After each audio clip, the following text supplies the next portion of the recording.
안녕하십니까. 미주알 코주알 뉴스앤포스트의 홍성구 기자입니다. 오늘 저희 좀 분위기가 많이 바뀌었죠. 네.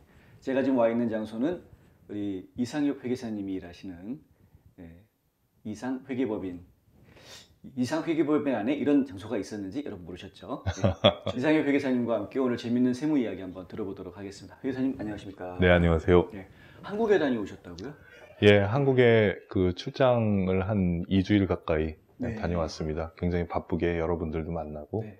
네, 세미나도 하고. 메인 네. 메인 이슈가 세미나. 예. 어떤 세미나였습니까? 한국에서 미국으로 투자를 하시려고 하는 분들이 네. 굉장히 많이 있거든요. 영주권과 관계 있으신 분도 있고, 영주권과 상관없이 네. 투자하시려고 하는 분들도 있고. 그래서 이제 한국에 있는 여러 가지 업체들이, 네. 여러 업체들이 그 세미나를 주선을 해줘가지고, 네. 예, 한 2건 제가 가가지고 메인 스피커로 네. 그 세미나 참석하고 왔습니다. 네. 한국에까지 초대받아 가시는 우리 회계사님의 명성이 날로 높아지고 계신데, 근데 사실 가장 정확한 정보를 주시기 때문에 아유, 저희가 감사합니다. 프로그램을 시청하시는 분들한테서도 제가 같은 피드백을 받거든요. 야, 진짜 좋으신 분인 것 같다. 네. 자, 그러면은 이왕 한국에서 여기 투자하시는 분들 얘기 나온 김에 그 얘기 먼저 잠깐 하고 갈까요? 예. EB5가 뭐 금액이 굉장히 많이 예, 올라가지고 예.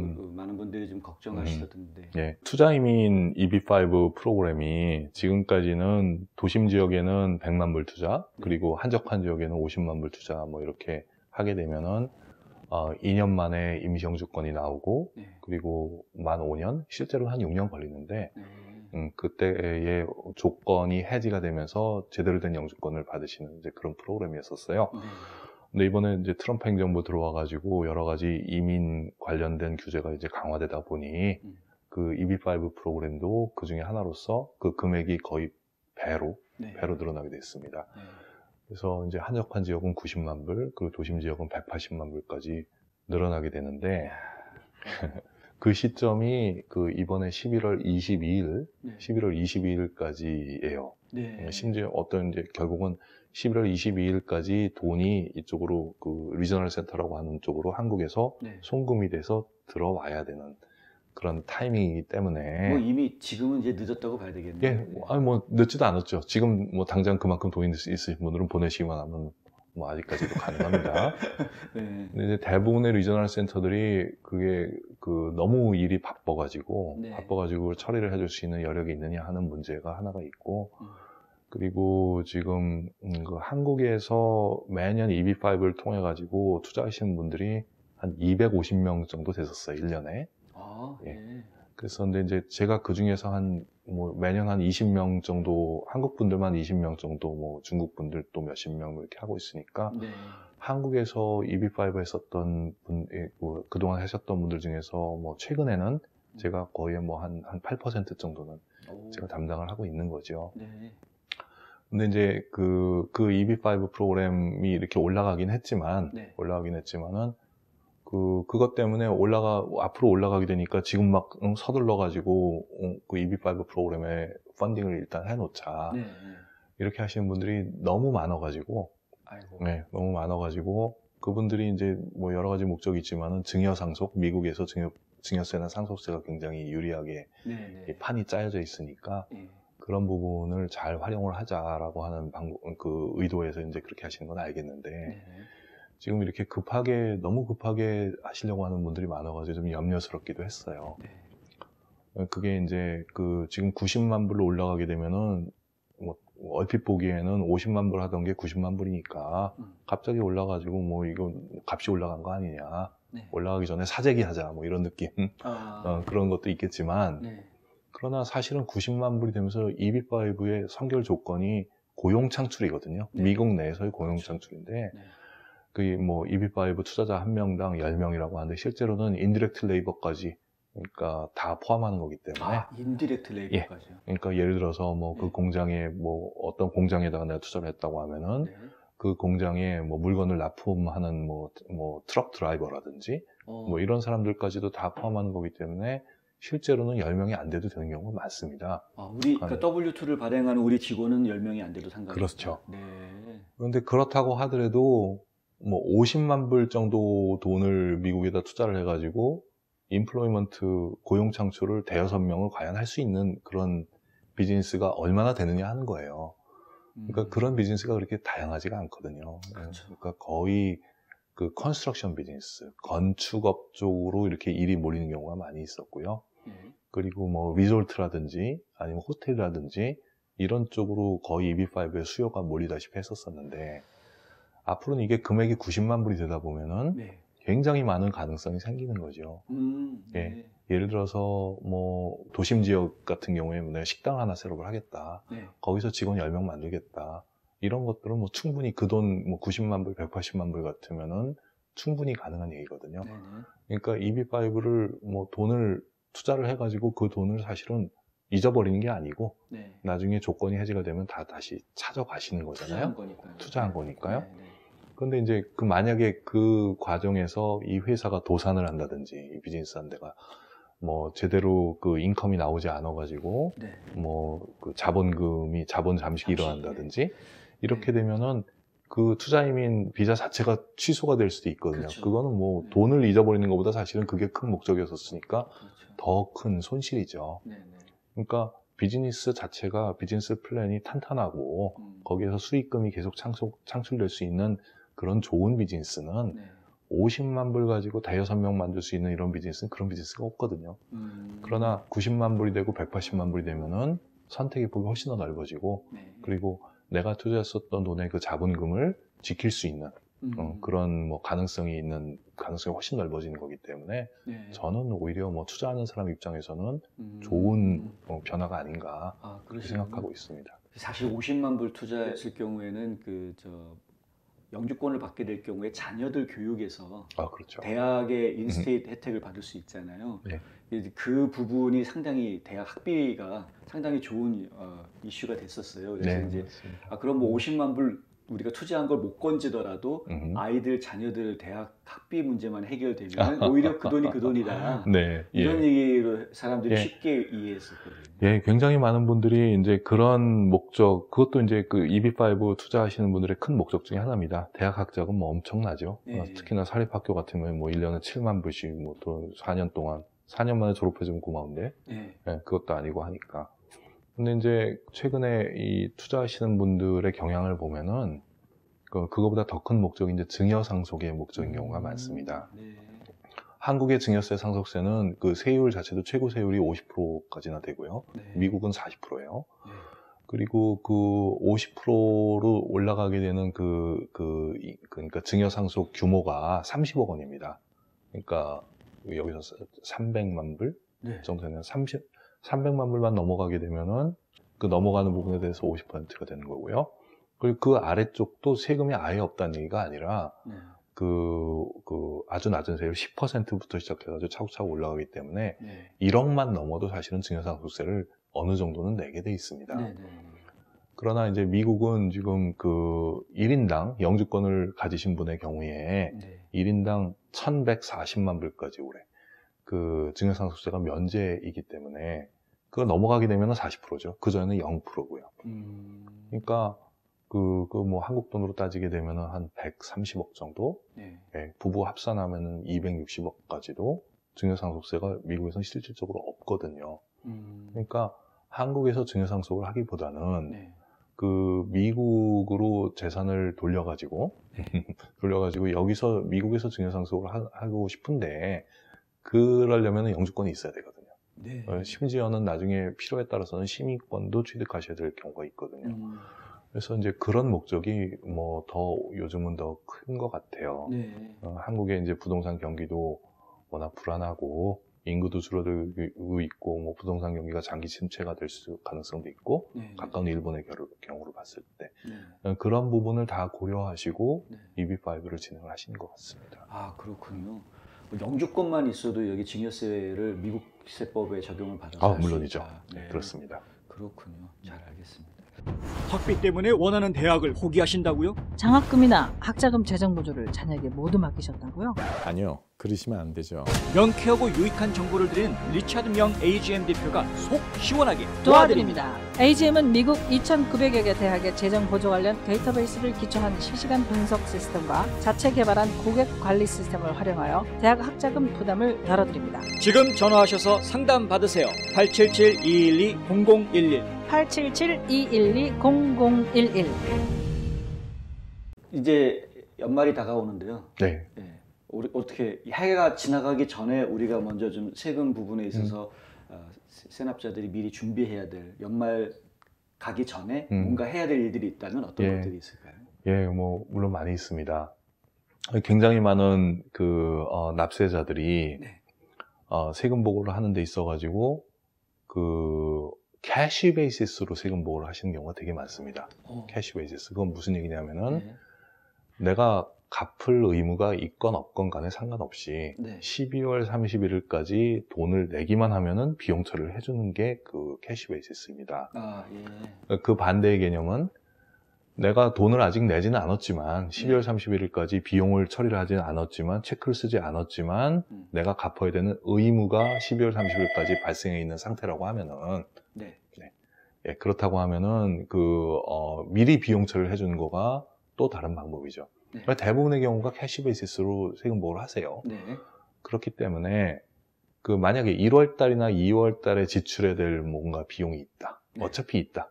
예를 들어서 그 비즈니스에 수리를 할 거가 있는데 뭐 지금 1년 내내 좀 뭐 안 하고 있었다라든지 그러면은 그 비용을 12월 30일자까지 체크를 써주시면은 비용 처리가 되는 것이고요.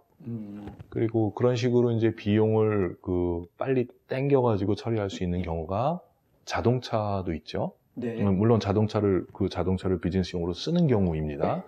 내가 개인적으로 쓰는 자동차 산다고 되지는 않지만은 자동차를 살 때 말씀하시는 그렇죠. 거죠?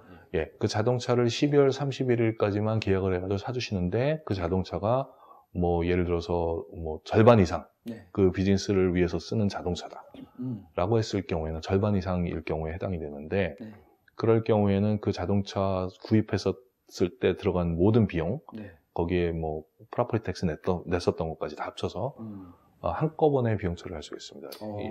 예를 들어서 작년 같은 경우에 실질적으로 BMW X5를 하나 사신 분이 있는데 한 6만 불, 7만 불 정도 되는 것 같았어요. 그 자동차가 이제 그분의 히스토리를 봤을 때 자동차를 거의 비즈니스용으로 다 쓰시는 분이었었고 그 자동차도 그럴 가능성이 크기 때문에 그런 한꺼번에 비용 처리를 할 수가 있습니다. 제가 굳이 BMW X5를 말씀드린 이유가 뭐냐면은 그 자동차의 무게가 6,000파운드가 넘어가야 되거든요. 짐을 업무용으로 하려면 업무용이 아니라 한꺼번에 비용 처리를 하려면은 근데 그 6,000파운드를 넘어가는 게 짐을 실었을 때 얘기입니다. 사람도 앉았고 짐을 실었을 때 실제는 아마 4,000얼마밖에 안 될 거예요. BMW X5. 근데 그 loaded weight 짐을 실었을 때 그 6,000파운드가 되는 그 경계선에 BMW X5가 있어요. 그러니까 꼭 비싸야 된다고 의미로 말씀을 드린 게 아니라 여러분들이 생각하시기에 BMW X5보다 그게 한 6,020몇 파운드가 되거든요. 그러니까 BMW X5보다 이 차가 좀 크다라고 생각하면 한꺼번에 비용 처리를 할 수가 있고요. SUV가 그렇고 그 이외에도 뭐 트럭이라든지 아니면은 밴이라든지 뭐 어떤 차든지 간에 6,000파운드가 넘어가기만 하면 밴 같은 경우는 6,000파운드가 넘어가면 되고 트럭 같은 경우도 아니면 심지어는 일반 승용차라고 할지라도 한꺼번에 비용 처리할 수 있는 방법이 굉장히 많이 늘어났어요. 예전에 비해서. 그래서 만약에 자동차 구매하는 거를 미루고 계셨던 분이라고 하면은 12월 30일까지 계약하게 되면은 물론 상결 조건은 비즈니스를 위해서 써야 된다는 얘기죠. 자동차를. 그럴 경우에는 비용 처리가 한꺼번에 하는 거가 또 가능하고요. 비슷한 일례로 예를 들어서 뷰티 서플라이를 하시는 분이다 라고 하면 이번에 이제 좀 거꾸로 내용이 됩니다. 내가 페이를 많이 12월 30일까지 하는 것보다는 뷰티 서플라이 같은 경우는 캐시 베이시스로 안 하는 경우가 대부분이에요. 또 특이하네요. 특이합니다. 왜냐하면 그 인벤토리를 그렇게 가지고 있는 그 비즈니스의 경우에는 얘기가 틀린 것이 그 인벤토리가 있기 때문에 IRS에서 사실은 캐시 베이시스로 하지 말고 네. 어크루얼 베이시스로 하라고 권장을 하거든요. 아, 네. 그래서 대부분의 비리 서플라이는 저희 같은 경우는 어크루얼 베이시스로 계산해 줍니다. 무슨 얘기냐면은 내가 받을 돈의 경우에는, 그러니까 이미 받지 않았어도 받을 돈도 내 수입으로 보고를 해야 되는 것이고요. 네. 그리고 내가 내야 되는 돈의 경우에는 내가 페이를 안 했음에도 불구하고 페이해야 되는 의무가 생겼을 때 비용 처리를 하는 겁니다. 네. 근데 뷰리 서플라이는 받을 돈은 없거든요. 이미 다 받았죠. 네. 어? 네. 방문하시는 손님들이 다 뭐 크레딧 카드로 캐시로 다 돈을 내잖아요. 네. 그 사람한테 뭐 한 달 있다 주세요 이렇게 얘기를 하는 게 아니기 때문에 네. 받을 돈을 수입으로 보고하는 경우는 거의 없고, 그러나 낼 돈을 비용 처리를 할 수 있기 때문에 네. 캐시 베이시스보다 어크루얼 베이시스가 훨씬 더 유리하세요. 어. 그래서 저희가 대부분의 경우에 뷰리 서플라이는 어크루얼 베이시스로 처리를 해드리는데, 네. 그렇다면 이제 거꾸로가 되는 거죠. 돈을 미리 내는 게 중요한 게 아니라 네. 12월 31일까지 물건을 오더를 해서 그 물건이 내 가게에 들어와 있기만 하면은 비용 처리를 할 수가 있는 겁니다. 아, 물건이 들어오기만 그렇죠. 하면. 네. 예, 그렇기 때문에 그 뷰리 서플라이의 그 좋은 그 비즈니스 사이클이 보통 뭐 2월 초 뭐 이때쯤, 네. 그러니까 사람들이 리펀드 받기 시작하는 시점에 네. 네. 몰려있기 그렇죠. 때문에 네. 네. 많은 분들이 뭐 오더하는 거를 1월 달에 오더하신 분들이 되게 많은데, 네. 그걸 좀 땡겨서 땡겨서. 뭐 꼭 이렇게 안 되는 경우 뭐 도 있겠지만, 네. 12월 31일까지 오더해가지고 물건을 받아 놓으시면은 그 내용을 회계사한테 얘기해 주시면은 비용 처리를 한꺼번에 할 수가 있습니다. 아, 네. 예, 그런 부분이 이제 비용을 빨리빨리 땡겨가지고 처리를 할 수 있는 방법에 대해서 이제 말씀을 드린 거고요. 예, 예, 예. 그리고 또 일례가 있다고 하면은, 리타이먼트 플랜이 있습니다. 제가 이제 네. 이 부분을 너무 강조하는 편인데, 네. 그 리타이먼트 플랜이라고 하는 거가 내가 리타이먼트, 그러니까 은퇴 계좌를 만들어서 거기다 돈을 집어넣기만 하면 되는 것이잖아요. 네. 근데 그 돈을 꼭 12월 30일까지 넣지 않아도 됩니다. 이 경우는. 네. 대부분의 경우에 그 다음 해년도, 내년에 4월 15일이나 3월 15일까지만 돈을 집어넣으면 되는데, 네. 문제가 뭐냐면은 올해 안에 12월 31일까지 그 플랜을 만들어 놓기는 해야 된다는 거죠. 네. 뭐 다큐멘트를 만들어서 사인을 해놓고, 뭐 관련된 비용만 뭐 미리 지불을 해놓고, 네. 이렇게 되면은 올해 안에 일단 셋업은 할 수가 있거든요. 네. 셋업을 해놓지 않으면은 뭐 내년도에 3월 15일날 4월 15일날 아무리 돈이 있어도 뭐 그거 집어넣어가지고 올해 안에 세금 혜택을 받을 수는 없는 거죠. 그러니까 그런 리타이먼트 플랜이라고 하는 거가 여러 가지가 있겠지만, 가장 기본적인 IRA 같은 거는 셋업을 할 필요가 없습니다. 네. 그거는 내년 4월 15일까지 그냥 아무데나 은행이나 아니면 아시는 에이전트 통해 가지고 그 돈을 갖다 주기만 하면은 비용 처리가 올해 2019년 걸로 다 되는 것이지만, 네. IRA 이외의 모든 리타이먼트 플랜은 네. 대부분의 경우가 그 셋업하는 그 듀데이시, 그러니까 그 마지막 날짜가 10월 1일인 경우와 12월 30일인 경우가 있습니다. 10월 1일 날 셋업하는 경우가 뭐 압도적으로 많지만, 네. 12월 31일까지만 셋업해도 되는 경우도 많이 있고요. 네.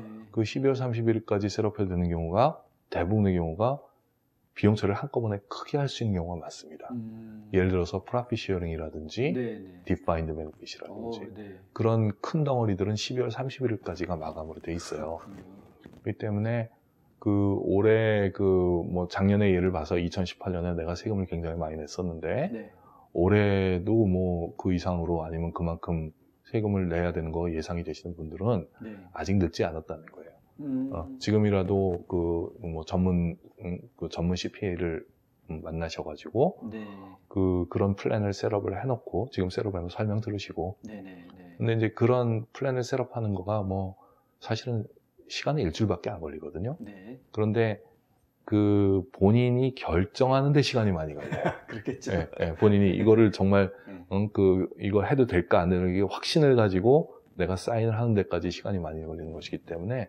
충분하게 설명을 듣고, 부부가 다 같이 네. 오셔서 충분하게 설명을 듣고 본인이 책임져야 되는 부분은 어떤 부분이고 직원들한테 내가 해줘야 되는 부분은 어떤 부분이고 이런 부분을 다 설명을 듣고 이해를 하셔야만 되기 때문에 네. 시간이 그렇게 많지는 않습니다. 네. 그래서 지금이 오늘이 뭐 11월 12일 정도 됐으니까 네. 제 예상에는 뭐 최소한 아무리 늦어도 12월 뭐 한 10일경 10일경까지는 사인을 하실 정도로 이해가 충분하셔야 돼요. 네. 그래야지만 셋업할 수가 있으니 네. 좀 서두르셔야 될 것 같고요. 네. 젊은 미소와 활기가 있는 곳 카페 믹스. 최신 최고의 빙수 메뉴들과 최고급 커피. 푸짐한 돈가스에 치킨까지. 식사에서 디저트까지 한 곳에서 즐기는 카페 믹스. 인기리에 방영 중인 카페 믹스 스토리의 주인공이 되세요. 페이스북과 유튜브에서 카페 믹스를 검색하세요. 그 역시 리타이먼트 얘기가 나왔으니 네. 그 관련해 가지고 제가 최근에 그 세미나 하는 것들이 거의 다 이제 부동산에 대해서 네. 부동산 세법에 대해서 이제 편중돼 있는 편인데요. 네. 그 이유가 뭐냐면은 2018년도 들어가지고 이 부동산하고 관련된 그 세법이 그러니까 임대업자들한테 굉장히 유리하게 판이 짜여져 있는 상태입니다. 네. 우리 대통령께서 부동산업자시잖아요. 워낙에 네. 예. 네. 뭐 그래서 그런지 모르겠습니다만 그런 거죠. 예. 네. 예년에 비해서 네. 그러니까 뭐 부동산 쪽에 뭐 특별히 좋아진 거라기보다는 네. 다른 분야에서는 더 이상 그 혜택을 볼 수 없는데 부동산에는 그대로 남아있는 혜택도 있고요. 네. 1030 익스체인지 같은 거가 네. 그렇죠. 네. 그리고 한꺼번에 부동산이라고 할지라도 한꺼번에 비용 처리를 할 수 있는 여지가 그게 이제 그 생겨가지고 그 보너스 디프리시에이션인데 네. 그 보너스 디프리시에이션 한꺼번에 할 수 있는 게 부동산에도 이제 길이 많이 열린 거죠.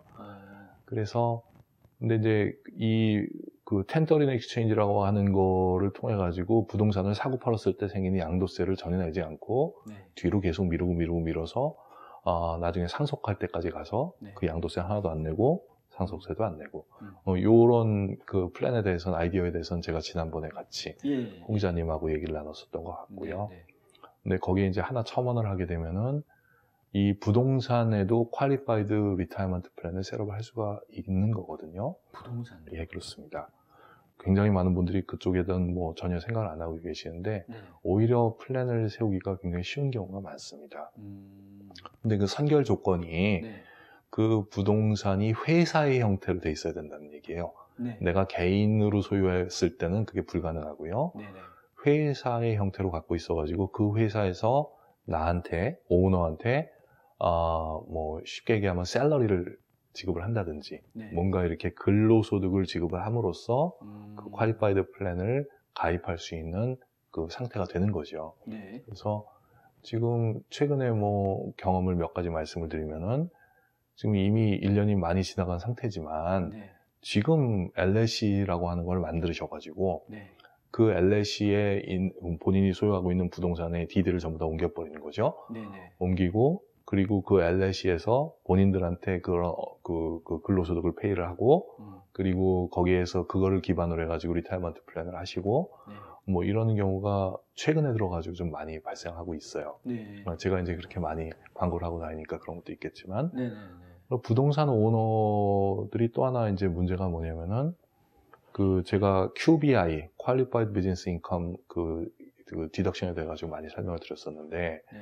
그게 내가 비즈니스에서 나오는 20% 인컴 중에서 20%를 공제를 해준다는 내용이지 않습니까? 네. 그 20% 공제를 받기 위해서 어떤 비즈니스가 있으면 그 비즈니스가 반드시 비즈니스의 형태를 갖춰야 된다는 얘기죠. 네. 그래서 예를 들어서 뭐 식당이나 뭐 내가 뷰티 서플라이를 갖고 있다. 그건 뭐 무조건 퀄리파이드 비즈니스 인컴인데 네. 부동산의 경우에 과연 그게 부동산 임대업이 비즈니스라고 볼 수가 있느냐 없느냐 네. 하는 부분이 굉장히 그동안 이제 이슈가 되었다는 거죠. 그래서 만약에 이제 그 부동산이라고 할지라도 네. 그 부동산이 개수가 여러 개가 된다든지 네.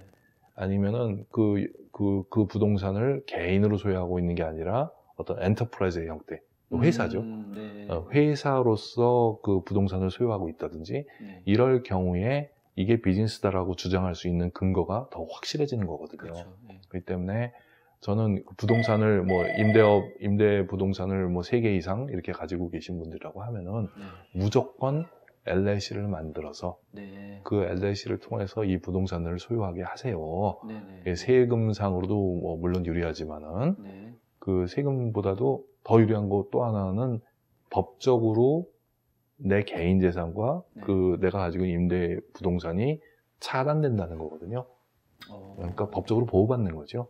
내 개인, 그러니까 부동산 쪽에서 내가 가지고 있는 임대 부동산에서 무언가 잘못된 일이 발생하더라도 내 개인 재산과는 차단함으로써 내 개인 재산을 지킬 수 있는 여지가 생기는 거죠. 거꾸로 내가 어디 가서 뭐 사고를 쳐가지고 뭐 오토바이를 쳤다든지 이런 경우에 그런 경우에 나한테 누군가가 고소를 하고 수를 할 수가 있는데 그럴 경우에 내가 가지고 있는 부동산을 과연 지킬 수가 있느냐. 그것도 어떤 뭐 엔터프라이즈 형태의 코퍼레이션을 만들어 가지고 그 코퍼레이션이 부동산을 오운하게 함으로써 지켜질 수가 있는 것이거든요. 여러 가지 다목적으로 뭐 굉장히 필요한 것이고요. 지금 말씀하신 부동산은 내가 살고 있는 레지던트 하우스를 얘기하는 건 아니죠. 내가 살고 있는 레지던트 하우스는 그런 식으로는 이루어지지 않고요. 그래서 인컴이 만들어지지 않기 때문에 일단 세법상의 목적은 없습니다. 근데 만약에 내가 살고 있는 부동산의 경우에도 법적으로 보호받고 싶은 경우에는 그런 경우에는 그 LLC를 만들어 가지고 집어넣는 것보다는 트러스트를 만드는 방법이 있죠. 그런 부분이 좀 더 뭐 야, 진짜 그것도 굉장히 묘수인데요. 네, 그렇습니다. 다음에 트러스트에 대해서는 부동산을 가지고 저희가 LLC를 만들어서 어떤 사업체로 관리를 하게 하고 거기에서 오히려 내가 일정 수입을 받게 하는 구조로 바꾼다라는 아이디어. 이것도 재밌는 아이디어인데 그렇게 하면 이제 QBI도 혜택을 받으실 그렇습니다. 수 있고 세금 면에서 유리해진다. 그것도 좋은 아이디어였는데 내가 살고 있는 집은 트러스트를 만들어서 여기까지만 오늘 힌트를 드리고 다음에 좀 더 자세히 얘기를 들어보도록 하겠습니다.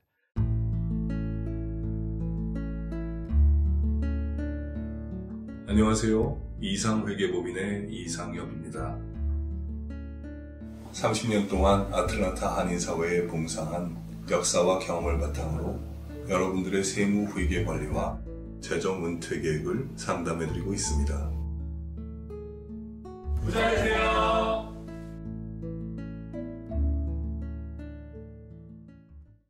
가장 중요한 거는 연말 되기 전에 비용 청산할 수 있는 것들에 대해서는 최대한 정리를 해놓는 게 좋다라는 얘기를 해주셨는데. 그렇습니다. 이제 그 회계사한테 북키핑을 맡기시는 경우에라고 하면은 회계사들이 뭐 알아서 딱딱 뭐 제 날짜에 맞춰가지고 거의 다 해주시니까 큰 문제가 없겠지만은 본인들이 준비하신 경우가 있단 말씀이에요. 근데 그런 경우에 이제 이게 이런 자료 준비하는 게 굉장히 귀찮은 일이신지 많이 늦으신 경우가 많아요. 근데 4월 15일이 넘어가게 되면은 연장을 해야 되는데 전통적으로 봤을 때 연장하는 사람들의 그 감사 확률이 훨씬 더 높습니다. 훨씬 더 높습니다. 한 3배 정도 나오는 걸로 제가 통계적으로 알고 있어요. 그래서 그 가급적이면 연장하시는 거는 제가 절대 권하고 싶지 않고요. 근데 이제 그 자료들을 1년치를 한꺼번에 하려면 쳐다보기도 싫은 자료들이 이렇게 쌓여있으면은 계속 부담이 되니까 지금 이미 뭐 11월까지 접어들었으니 1월부터 10월 것까지를 지금 이 땡스기빙 크리스마스 연휴 때 그냥 뭐 즐거운 일만 하지 마시고 1월부터 10월 달 것까지 있는 자료들, 예를 들어서 비즈니스 크레딧 카드 쓰신 거라든지 아니면은 뭐 비즈니스 뱅크 어카운트 이외에 본인이 뭐 따로 쓰신 거라든지 그런 부분들은, 아니면은 본인이 직접 그런 세무 자료를 정리를 하시는 분들의 경우에 미루지 마시고 10월 달 것까지 다 정리해 놓으면 나머지 수들하는 건 쉬운 일이거든요. 그러니까 미리 정리를 하셔가지고 늦지 않게. CPA들 대부분이 1월 달에는 한가하거든요. 그렇습니까? 한가합니다. 그러니까 빨리 정리해가지고 1월 달에 오시면은 훨씬 더 좋은 거고요. 한번 그렇게 1월 달에 까지 정리를 해가지고 하는 버릇이 생기신 분들은 계속 그렇게 하는 것이 가능합니다. 저희가 여담이지만은 10년이 지나도 10년 전에 저한테 이제 10월 15일 날 연장하고 그 마감 그때까지 닥쳐서 그 서류를 갖고 오시는 분들의 경우에는 10년이 지나도 지금도 똑같아요. 항상 그렇게 하시는 경우가 많고요. 네. 그렇게 되게 되면은 막판에 몰려가지고 CPA들도 뭔가 이렇게 처리해드릴 수 있는 부분이 많지가 않고요. 그리고 4월, 10월까지 준비해야 되는 거, 뭐 예를 들어서 IRA라든지 그런 것들의 찬스를 다 놓쳐버리시는 거거든요. 그리고 오바마 케어 관련해가지고도 뭔가 이렇게 할 수 있는 여지가, 준비할 수 있는 여지가 전혀 없는 상태에서 그 세금복을 하는 것이기 때문에 네. 절대 권하고 싶지 않고요. 네. 1월 달에 가급적이면 다 정리해서 갖고 오시면은 네. 더 쉽게 편하게 네. 해드릴 수 있을 것 같습니다. 네, 미리미리 지금 준비하셔가지고요. 서류를 처리해 주시면 네, 본인에게도 도움이 되시고 회계사 선생님께 또 이렇게 부담도 좀 덜어주실 수 있으니까요. 그렇습니다. 네, 미리미리 좀 회계사분들이 1월 달에는 한가하시 됩니다. 네, 미리 처리해 주시면 감사하겠습니다. 오바마 얘기 잠깐 나왔었는데 예. 오바마 케어도 뭐 좀 준비를 해야 되나요, 연말에? 예, 오바마 케어는 사실은 뭐 내년도의 예상 수입을 가지고 지금 2020년 오바마 케어 가입하시는 분들은 네. 뭐 내년도에 예상 수입을 하는 걸로 하기 때문에 사실은 뭐 지금 준비한다고 해서 특별히 달라질 건 없지만 네. 지금 오바마 케어를 가시면 내년도 예상 수입이 얼마가 될지 정확하지가 않으니까 그렇죠. 지금 2019년에 세금 보고한 서류를 가지고 예상치를 뽑아서 프리미엄을 내는 경우가 대부분이거든요. 그래서 지금 2019년 인컴택스 역시 마찬가지 얘기인데 좀 서두르셔서 서둘러서 좀 빨리 하셔가지고 그 인컴택스 서류가 다 나왔는데 거기에 오바마 케어를 준비하기 위해서 미리 뭐 IRA를 하셨다든지 네. 이런 서류, 그런 내용들이 인컴택스상에 보이게 하면은 네. 당장 큰 프리미엄 나가는 거를 좀 막을 수가 있으니까 네. 네. 나중에 다 돌려받는다고 하더라도 뭐 괜히 많이 내고 돌려받고 할 필요 없잖아요. 그렇죠. 네, 그러니까 그 역시 마찬가지 얘기지만은 좀 미리미리 준비하셔가지고 예, 뭐 좋은 뭐 프리미엄 내시면서 네. 하셨으면 좋겠고, 그리고 2018년하고 바뀐 것은 이제 올해는 오바마 케어를 가입하지 않았다고 했더라도 뭐 세금을 벌금을 내지는 않죠. 네. 2019년에 않고 많은 사람들이 2020년 이후에는 이 오바마 케어가 없어지지 않을까 이렇게 예상을 많이 했었는데 실제로 뭐 지금까지 계속 있고 마켓플레이스도 그대로 다 있습니다. 네. 50개 스테이트에서 오바마 케어 지금 안 되는 스테이트는 아직은 없는 걸로 알고 있어요. 네. 그래서 아마도 2020년 이후에도 2021년에도 계속 존재하지 않을까 하는 생각이 들고요. 네. 우리 대통령께서 트럼프 케어를 네. 언제 이 초안을, 제대로 된 초안을 만들어 가지고 발표를 하느냐, 네. 거기에 달려 있을 것 같습니다. 그렇군요. 자, 오바마 케어 뭐 계속 신경 쓰셔야 되겠네요. 특히 그 소득이 이렇게 많지 않으신 분들 같은 경우에는 혜택을 볼 수 있는 것도 상당히 그렇습니다. 있으니까요. 그렇죠. 네. 네. 잘 알겠습니다, 교수님. 오늘 아주 여러 가지 이야기를 해주셨는데 저희가 대충 정리를 해드리자면 연말까지 비용 청산하실 것들은 빨리빨리 청산하셔서 최대한 우리 공제 혜택을 좀 받으실 수 있도록 준비를 해주시면 좋을 것 같고요. 특히 그 뷰티 서플라이 하시는 분들 같은 경우에는 결제를 안 했더라도 일단 발주라도 오더라도 먼저 해서 물건을 받아 놓으시기만 하시는 것으로도 비용 공제 처리가 가능하다고 하니까요. 그런 부분들 좀 신경 쓰셔서 연말까지 좀 빠르게 움직여 주시면 좋을 것 같습니다. 또 한국에서 우리 투자 이민하시는 분들 EB5 기준 금액이 많이 올라가서 걱정하시거나 염려하시는 분들도 있으신데 오히려 금액이 올라가는 것 때문에 오히려 더 안정적인 비즈니스를 하실 수 있는 기회가 더 커지는 거라고 이해해 주시면 훨씬 더 좋겠다라는 이제 말씀 저희가 드리고 싶고요. 영주권만 있어도 이 상속세라든가 양도세의 세율을 미국 세율을 적용받아서 좀 유리해지실 수 있다는 부분, 이런 부분도 좀 감안을 하시면 좋겠다라는 말씀 드리고 싶습니다. 오늘 도움 말씀 주신 이상엽 회계사님 정말 감사하고요. 다음 시간엔 무슨 얘기할까요? 글쎄요, 뭐 미리 정하지 않도록 하죠. 알겠습니다. 네. 오늘 도움 말씀 주신 이상엽 회계사님 정말 감사합니다. 오늘 한국 뭐 물론이거니와 뭐 버지니아에 또 어디까지 갔다 오셨죠? 버몬트까지. 버몬트까지. 와, 좀 이제 전국구의 인터내셔널 아주 활동이 점점 넓어지고 계신데요. 네. 그렇다고 하더라도 여러분들 상담 전화해 주시면 언제나 친절하게 받아드립니다. 네. 이상회계법인 기억하시고요. 세무 관련 절세의 아이디어가 필요하신 분들은 언제든 연락 주시면 감사하겠습니다. 오늘 도움 말씀 주셔서 정말 감사합니다. 예, 감사합니다.